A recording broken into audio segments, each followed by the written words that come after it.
Hello and welcome to my playthrough of Final Fantasy Tactics. This is the 10th battle of the game, the second and almost certainly less famous visit to Trade City Dorter. This is a bit of a soft fight. It comes at the beginning of Chapter 2, so you're coming down off of the climax of Chapter 1, and the game has just handed you two incredibly powerful guests who can take the fight out almost by themselves. So I'm kind of going to ride their coattails a bit here. And the reason for that is that I'm trying to play through the game without doing random battles, so a fight like this, which is pretty soft, like I said, is a great opportunity for me to shift characters around into classes that I don't have a lot of JP in, so that I can get them set up for later fights, because Chapter 2 does have some incredibly hard battles towards the end. So I'm going to start preparing for that now. And I'm going to have a bit of a weird team here. You'll get to see that in a moment when the camera pans across. So, maybe not too weird, to be honest. The biggest strange thing you might notice is that Ilya is now a wizard. So for those of you who've been following along, you'll know that she's been a physical damage dealer the entire game up until now. I actually want her to be a caster, and there are a couple reasons for that, but might... Whoa, charm. Okay, that's good. 78% chance. I was actually pretty worried it would be bad if she started blasting my own guys. So here we have Gafgarion. Let's talk about him since he's moving. Here, his Knight Sword attack is pretty impressive. He heals himself for all the damage that he does, as you can see. Makes it very hard for him to die, basically. And this is Agrias, the other guest that I've got, and I think these guys, yeah, they lined themselves up for this. So she's going to blast them both with Stasis Sword, which is what Ygraf was blasting me with 2 battles ago, and she's got it, and it's just as powerful here, and it's nice to have it instead of have it hitting me. Anyway, as I was saying, I want to turn Ilya into a caster, because she is slightly more useful as one.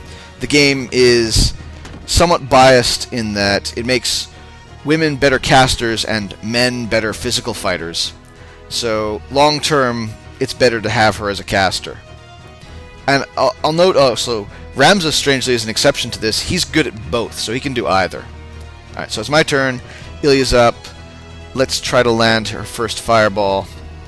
Nobody's going to move, so I think we can just plant it on both these thieves here. And that'll do it. Timothy I've turned into a thief.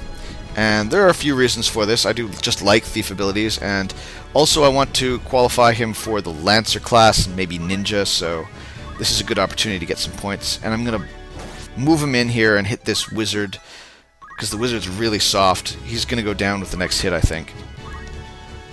And now I should probably heal Gafgarion and Agrias, since they've got wizards casting spells at them, and this cure will go off after them. Although, maybe I want to try a no, I don't want to try a shell, because I'd have to move, and I don't want to do that. So let's just cure them after they get hit with those spells. And I guess Ramza should probably cure her. Now, Ramza, you might have noticed here, is now a mediator. That's part of turning Ilya into a caster. I'm going to make him a mediator. I'm going to get him an ability which allows him to raise the faith of my characters permanently, and then I'm just going to use that on her like crazy so that she becomes an actually proficient caster, because right now her faith is pretty terrible. Right, so we have a slew of spells going off here, but I think fire, yeah. So we got the first of these guys down. And this is going to wipe off most of this damage from those 2 wizards here. And I think once Ramza goes, I'll have wiped off the damage from the archer as well. So basically all of their damage will be gone. Yeah, Gafgarion here is still a bit hurt, but he's got Knight Sword, so he's about to heal it all back right here.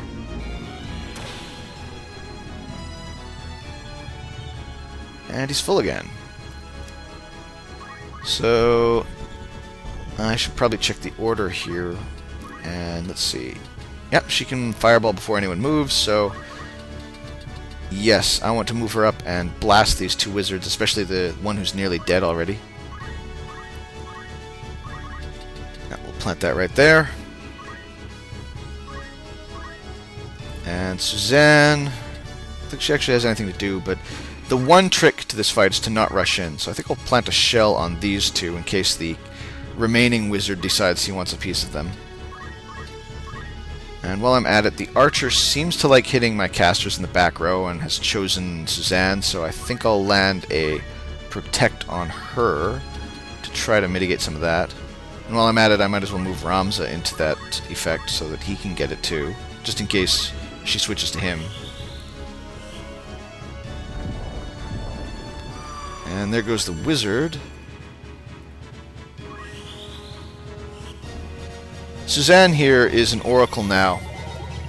Mostly that's so that I can turn her into a calculator later on. You need a few oracle levels. Yeah, there's not really much more to it than that.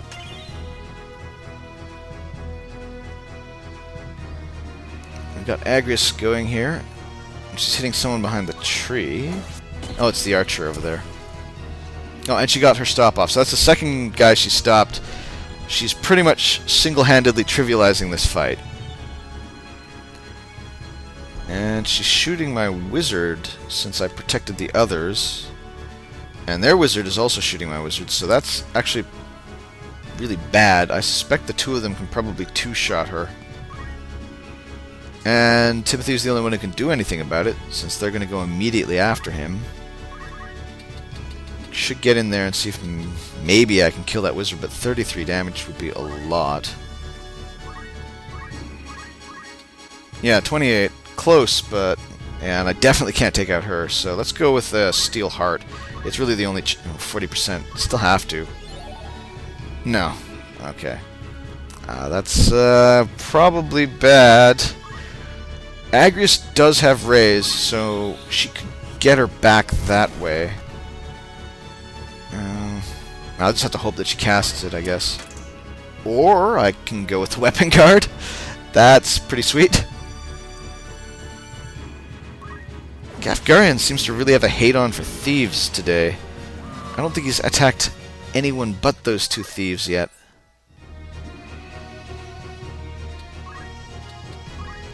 So, yeah, I should probably heal my nearly dead wizard.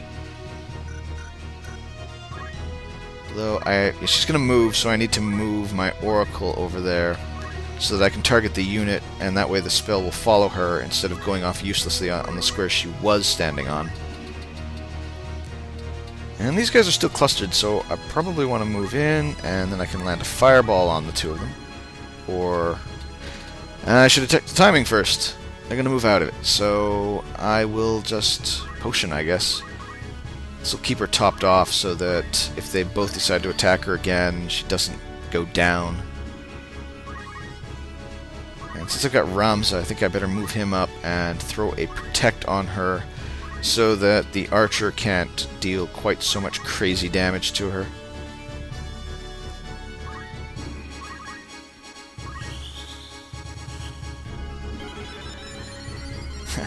Bit redundant since she only was missing 8 at that point, but that's fine.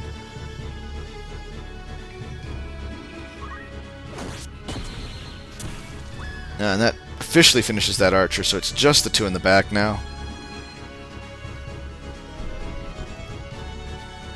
And she's back to picking on my oracle. And note that she is doing the charge again, but she's only going to do as much damage as she would have done with the normal attack before, so that's protect in action there. And let's put some damage on this wizard, since he seems to be doing a lot himself.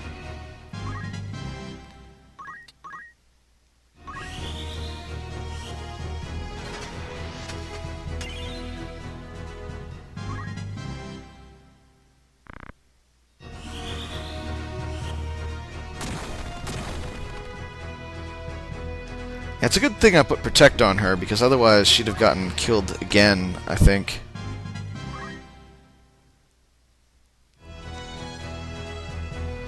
Gafgarion's targeting... Oh, right, I gave him white magic, so he's probably curing my own guys. And she should cure herself, but I'll move her in and also cure Ramza at the same time, just in case Gafgarion's is kind of weak. I'm not sure what to expect from him, to be honest.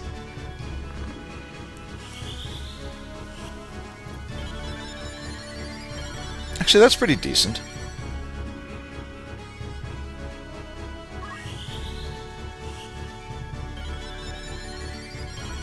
You might have noticed that my strategy here was basically to give everyone white magic so that I could heal through whatever damage these guys threw at me. And I can't get to her, and I don't really want to keep her up here since she keeps getting hit with a lot of damage. So I think the right choice is to target this guy, because if I target the other one, she'll move away, and here I can target the unit. That will definitely finish him off. And now I'll get her out of here so that she's not really getting hit so much. And I might as well move Ramza in and stab the archer now. As a mediator, he does equip a dagger. Although the mithril knife, which was so nice last chapter, is starting to get a little bit of hold here. And protect is worn off.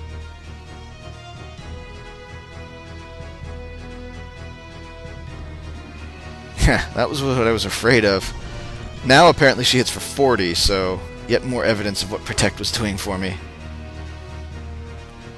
This guy is doomed, so he's just whacking my thief and then charging Ramza, I guess, in hopes of my fireball hitting Ramza as well.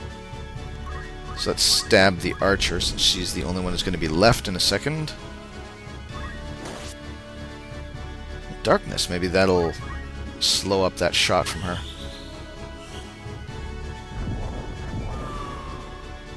Ramza's fine, so that's okay.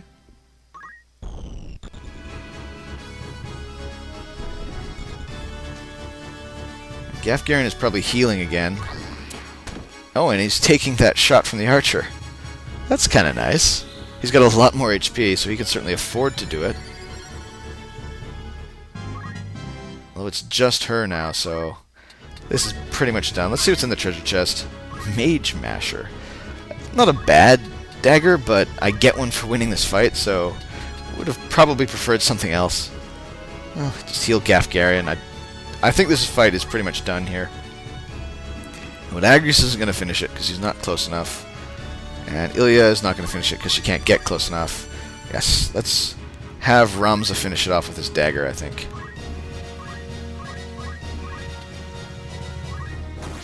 Done. That'll put the checkmark next to Trade City Dorter for us. Like I said, it's a fairly easy fight.